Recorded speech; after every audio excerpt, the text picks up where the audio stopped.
नमस्कार दोस्तों, आप सभी का स्वागत है मेरे इस YouTube चैनल गर्व एकेडमी में। और गर्व एकेडमी में मैं आपके लिए लेकर के आता हूं एक से बढ़ के एक एजुकेशनल वीडियो। तो दोस्तों, अगर अब तक आपने इस चैनल को सब्सक्राइब नहीं किया तो चैनल को सब्सक्राइब जरूर कर लें, और चैनल को सब्सक्राइब करने के बाद ऑल अपडेट्स पर बेल बटन को पुश करना बिल्कुल ना भूलें, जिससे हमारे आने वाले हर वीडियोस की नोटिफिकेशन आपको समय रहते मिल सके। दोस्तों, चैनल के कम्युनिटी सेक्शन में जाकर के आप ढेर सारे MCQ क्वेश्चंस सॉल्व करके अपना जीके और करंट अफेयर्स लगातार अपडेट रखिए।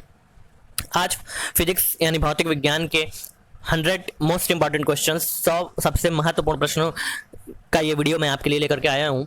वीडियो को बिना स्किप किए हुए लास्ट तक जरूर देखें, पूरे 100 क्वेश्चन सॉल्व करिए। बहुत अच्छे क्वेश्चंस हैं दोस्तों, आपको वीडियो देख के मजा आ जाएगा। तो पहला क्वेश्चन है, मनुष्य को ध्वनि कंपन की अनुभूति किस आवृत्ति सीमा में होती है? यानी किस हर्ट्ज से लेकर किस हर्ट्ज तक की आवृत्ति सीमा मनुष्य के कानों को सुनाई दे सकती है? तो 20 से 20,000 हर्ट्ज तक। ऑप्शन डी सही है, 20 से 20,000 हर्ट्ज।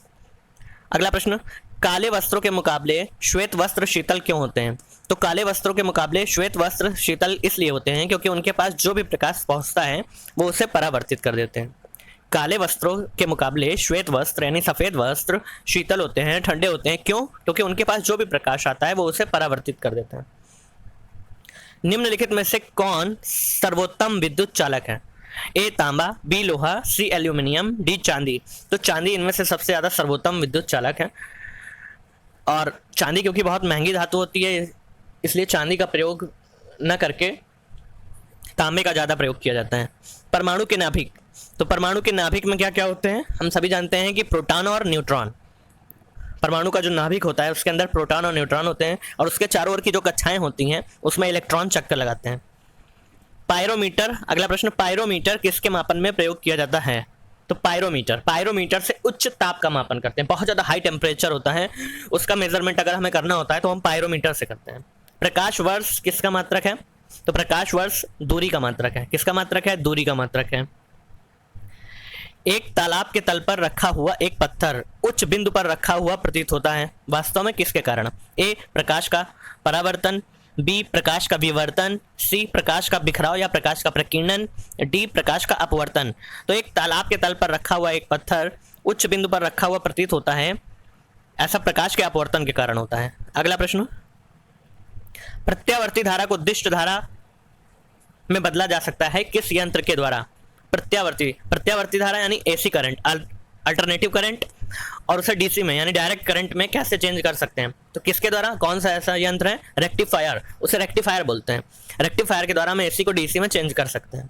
अगला प्रश्न, एक भारी नाभिक के हल्के नाभिक में टूटने की प्रक्रिया को क्या कहते हैं? ए नाभिकीय संलयन, बी नाभिकीय विखंडन, सी द्रव्यमान शांति, डी रेडियो एक्टिव विघटन। तो एक भारी नाभिक जब टूट के हल्के नाभिकों में बनता है तो उसे क्या कहते हैं? नाभिकीय विखंडन कहते हैं। अगला प्रश्न, वायु में ध्वनि की चाल 332 मीटर प्रति सेकंड होती है, लेकिन अगर हम दाब को बढ़ा करके दुगना कर दें, प्रेशर को बढ़ा करके हम डबल कर दें, जस्ट डबल कर दें, तो क्या चेंज होगा? फिर कोई चेंज नहीं होगा, क्योंकि प्रेशर का इफेक्ट नहीं पड़ने वाला है। वायु में ध्वनि की चाल 332 मीटर प्रति सेकंड ही रहेगी।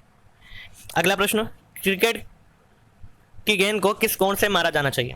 क्रिकेट की जो गेंद होगी, बॉल होगी क्रिकेट की, उसे किस कोण से, किस एंगल से हम मारें कि वो ज़्यादा से ज़्यादा अधिकतम दूरी तक जाए? तो ये कॉन्सेप्ट आप लोगों ने पढ़ा होगा। 36 से जब 45 डिग्री का कोण बनाए, अगर हम 45 डिग्री का जो परवलयाकार जो एक प्रक्षेप है, तो अगर वो बनेगा तो 45 डिग्री अगर होगा तो ज़्यादा दूरी तक गेंद जाएगी।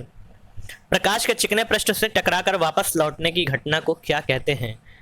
कोई प्रकाश है, अगर वो किसी चिकने पृष्ठ से टकराया है और वापस लौट गया है तो इस घटना को हम कहेंगे प्रकाश का परावर्तन। क्या कहेंगे? प्रकाश का परावर्तन। अगला प्रश्न, वायु की आर्द्रता को मापने के लिए कौन सा यंत्र प्रयोग में लाया जाता है? तो वायु की आर्द्रता को मापने के लिए हाइग्रोमीटर का यूज करते हैं। वी यूज हाइग्रोमीटर का यूज करते हैं वायुमंडल की आर्द्रता को मापने के लिए। हाइड्रोजन बम किस पे आधारित होता है? तो नाभिकीय संलयन। यहाँ पे कंफ्यूजन बहुत ज़्यादा होता है, लोग गलत कर देते हैं। हाइड्रोजन बम और परमाणु बम दोनों अलग अलग हैं, और हाइड्रोजन बम जो होता है वो नाभिकीय संलयन पर आधारित होता है, और परमाणु बम जो होता है वो नाभिकीय विखंडन पर आधारित होता है। न्यूक्लियर रिएक्टर जो होता है उसमें भी क्या होता है? परमाणु विखंडन होता है, लेकिन जो न्यूक्लियर रिएक्टर में जो परमाणु विखंडन होता है वो नियंत्रित होता है, वो नियंत्रित श्रृंखला अभिक्रिया होती है, यानी कंट्रोल्ड चैन रिएक्शन होती है। पर हाइड्रोजन बम नाभिकीय संलयन होता है।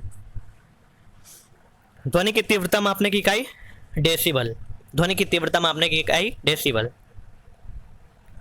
सूर्य की ऊर्जा उत्पन्न होती है ए आयनन द्वारा, बी नाभिकीय विखंडन द्वारा, सी नाभिकीय संलयन द्वारा, डी ऑक्सीकरण द्वारा। तो सूर्य की जो एनर्जी होती है, जो सन की जो एनर्जी होती है, वो नाभिकीय संलयन के द्वारा होती है। नाभिकीय विखंडन नहीं होता है वहाँ होता है नाभिकीय संलयन। संलयन का मतलब क्या हुआ? छोटे छोटे नाभिक मिलके बड़ा नाभिक बनाते हैं। गुरुत्वाकर्षण का सिद्धांत किसने दिया? हाँ, गुरुत्वाकर्षण का सिद्धांत किसने दिया था? A Charles Newton, B Charles Babbage, C Isaac Newton, D John Adams ने। तो गुरुत्वाकर्षण का सिद्धांत आइजैक न्यूटन ने दिया था। अगला प्रश्न, निकट दृष्टि दोष से पीड़ित व्यक्ति के चश्मे में प्रयोग किया जाता है कौन सा लेंस? तो निकट दृष्टि दोष का मतलब होता है कि हमें दूर की वस्तुएं ठीक से दिखाई नहीं देती हैं अच्छी तरह से। प्रतिबिंब जहां बनना चाहिए सही जगह प्रतिबिंब नहीं बनता है, और इस दोष को दूर किया जाता है किसके द्वारा? अवतल लेंस के द्वारा। यानी अवतल लेंस, निकट दृष्टि दोष में अवतल लेंस का प्रयोग किया जाता है। अगर आपको दूर की वस्तुएं देखने में दिक्कत हो रही है तो इसका मतलब आपके चश्मे का लेंस अवतल लेंस होगा। ट्रांसफार्मर प्रयुक्त होते हैं एसी वोल्टेज को उच्चाई और अपचाई करने के लिए। ट्रांसफार्मर आपने देखा होगा आपके घरों के, आपके मोहल्लों में ट्रांसफार्मर रखे गए हैं, वो एक्चुअली में एसी वोल्टेज को उच्चाई और अपचाई करने के लिए रखे जाते हैं। वर्षा की बूंदों की गोलाकार आकृति का कारण है। वर्षा की बूंदों की गोलाकार आकृति का कारण है तो ए द्रव का घनत्व, बी पृष्ठ तनाव, सी वायुमंडलीय दाब, डी गुरुत्व। तो सरफेस टेंशन यानी पृष्ठ तनाव, बी ऑप्शन सही है। वर्षा की बूंदें जो गोलाकार आकृति की होती हैं तो वो पृष्ठ तनाव यानी सरफेस टेंशन के कारण होता है। दूरबीन की खोज किसने की थी? गैलीलियो ने की है। निम्न में से किस एक में ध्वनि की चाल सबसे तेज होगी? तो ध्वनि की चाल सबसे तेज किसमें होगी? लकड़ी में। ध्वनि की जो चाल सबसे तेज होती है वो ठोस में होती है। किसमें होती है? ठोस के माध्यम में होती है। ध्वनि के लिए किसी ना किसी माध्यम का होना आवश्यक होता है। ध्वनि निर्वात में नहीं चल सकती है। ध्वनि के लिए ठोस, द्रव, गैस, कोई ना कोई माध्यम होना आवश्यक है। निर्वात में नहीं चल पाएगी। और सबसे ज्यादा ध्वनि की चाल तेज होती है किसमें? ठोस में। अगला प्रश्न, हमें वास्तविक सूर्योदय से कुछ मिनट पूर्व ही सूर्य दिखाई देने का क्या कारण है? तो हमें वास्तविक सूर्योदय जो होता है, जो सनराइज होता है, तो उससे कुछ मिनट पहले ही हमें सन दिखाई देता है। तो उसका रीजन होता है प्रकाश का अपवर्तन। प्रकाश का अपवर्तन। कार्य का मात्रक क्या है? जूल। अगला प्रश्न, बिजली के बल्ब का फिलामेंट किस चीज का बना होता है? टंगस्टन का। बिजली का जो बल्ब होता है उसका जो फिलामेंट होता है वो टंगस्टन का बना होता है। प्रेशर कुकर में खाना जल्दी पक जाता है, क्यों? क्योंकि प्रेशर कुकर में खाना जल्दी इसलिए पक जाता है, जब प्रेशर ज्यादा हो जाता है तो उससे पानी का क्वथनांक क्या होता है? बढ़ जाता है। ध्वनि नहीं गुजर सकती है किसमें? जल में, स्टील में, वायु में या निर्वात में? तो मैंने अभी आपको ऊपर बताया है कि ध्वनि के गुजरने के लिए किसी न किसी माध्यम का होना आवश्यक है। माध्यम न होने के कारण ध्वनि नहीं गुजर सकती है।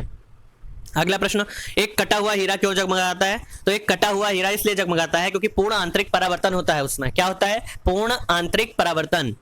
अगला प्रश्न, डायनमो एक मशीन है जिसका काम है यांत्रिक ऊर्जा को विद्युत ऊर्जा में परिवर्तित करना। डायनमो यांत्रिक ऊर्जा यानी मैकेनिकल एनर्जी जो होती है उसको इलेक्ट्रिक एनर्जी में चेंज करता है। कौन सी मशीन है वो? डायनेमो। फॉर एग्जाम्पल साइकिल में आपने देखा होगा कि कभी कभी पैडल मारते थे तो एक यंत्र लगाते थे हम लोग बचपन में जिससे लाइट जलने लगती थी। तो वो एक्चुअली में क्या होता है? वो यही होता था कि जब हम पैडल मारते थे साइकिल की तो उससे एनर्जी, मैकेनिकल एनर्जी वो कन्वर्ट होती थी उस डायनामो के द्वारा और वो इलेक्ट्रिक एनर्जी के रूप में लाइट निकलती थी उससे।